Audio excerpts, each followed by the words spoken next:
네, 신장식입니다. 어제 이재명 정부 국무회의에 있는 내란 외환, 김건희, 최혜병 수사 외압 사건 등 3대 특검을 의결했습니다. 검찰 독재로 망가진 대한민국을 제자리로 돌려놓기 위한 첫 발을 내디딘 것입니다. 검찰 독재가 남긴 상처는 깊고 넓습니다. 검찰은 독재를 완성하기 위해 자신에게 위협적인 사람들을 향해 수단과 방법을 가리지 않고 칼을 휘둘렀습니다. 화물연대 노동자들은 물론이고 건설 노동자들 수백 명을 건폭으로 몰아 구속하고 기소했습니다. 이 과정에서 건설 노동자 양회동은 건폭으로 수사받는 자신의 억울함을 호소하며 강릉지청에서 제 몸에 불을 당겼습니다. 문재인 전 대통령을 비롯해 청와대와 정부에서 일한 수백 명의 장관과 공직자들을 구속하고 기소했습니다. 이재명 대통령을 구속하려 했고 결국 5건을 기소했습니다. 이들은 모두 검찰 독재의 희생자들입니다. 제자리로 돌아와야 할 사람들입니다. 어제 국민의힘 주진우 의원이 조국 전 대표를 언급하며 후보자 매수를 운운했습니다. 윤석열 검찰 독재 사단의 막내 주진우 의원이 어떤 소설을 쓰든 그는 또다시 가해에 나서려는 가해자일 뿐입니다. 반성하는 모습은 기대하지도 않습니다. 다만 가해자와 가해자 집단은 그 입이라도 다물고 있길 바랍니다. 윤석열의 시간, 검찰 독재의 시간, 가해자의 시간은 끝났습니다. 당신들이 맞이해야 할 시간은 책임과 단죄의 시간일 뿐입니다.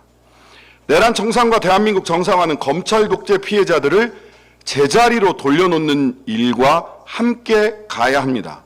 이미 시민사회 지도자분들이 모임을 만들고 사법 피해자들을 제자리로 돌아오게 하기 위한 서명운동을 시작하셨습니다. 고맙습니다. 조국혁신당도 내란 종식과 검찰 독재 피해자들의 회복을 위해 광장의 시민들과 함께 끝까지 가겠습니다. 국정원도 과거의 잘못에 대해 조직 차원의 사과를 했지만 유독 검찰만은 끝내 자정과 반성의 목소리를 내지 않았습니다.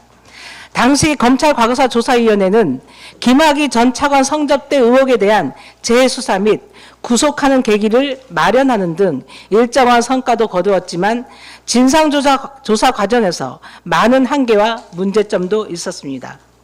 권한 부족으로 인해 임의적인 조사 방법에 의존할 수밖에 없었고 현직 검사들의 조직적 반발과 노골적인 협박까지 마주해야 했습니다. 다수의 사건은 인력과 시간의 한계로 진상조사 기회마저 박탈당했으며 소신을 가지고 과거사 작업에 참여한 검사는 검찰의 보복에 시달리며 5년째 법정에서 싸우고 있습니다.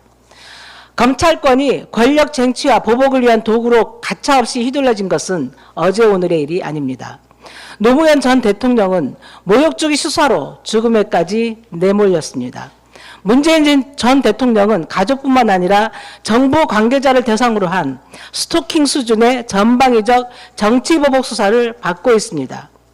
이재명 대통령 역시 150명의 검사가 동원된 376회 압수수색이라는 전대미문의 기우제 수사와 억지 기소로 고통을 받고 있습니다. 검찰개혁에 앞장섰던 조국 전 대표는 온 가족이 검찰의 사냥감이 되어 멸문지화 수준의 고통을 겪는 정치보복을 당했습니다. 이 모든 것이 전 국민이 목도한 검찰권의 오남용의 민낯입니다. 이제 국민주권정부가 출범했습니다. 해체 수준의 근본적 검찰개혁이 있어야 합니다. 검찰권 오남용에 대한 철저한 진상규명, 책임자에 대한 단죄, 그리고 피해자들의 명예회복 등 실효성 있는 대책 마련이 필요합니다. 지금 이 순간에도 수많은 국민들이 정치검찰의 억지 수사와 기소권 남용으로 법정에 서 있습니다. 특히 현재 공판이 진행 중인 사건에 대해서는 공소권 남용에 따른 공소기각 판결 촉구와 공소 취소 등 실질적인 조치가 병행돼야 합니다. 이를 위해 검찰권 오남용 진상규명 소위원회는 검찰권 오남용 진상규명을 위한 특별법을 발의할 예정입니다. 조국혁신당의 당론으로 신속히 추진하겠습니다. 모든 것을 제자리로 검찰개혁 이제부터 진짜 시작입니다. 감사합니다.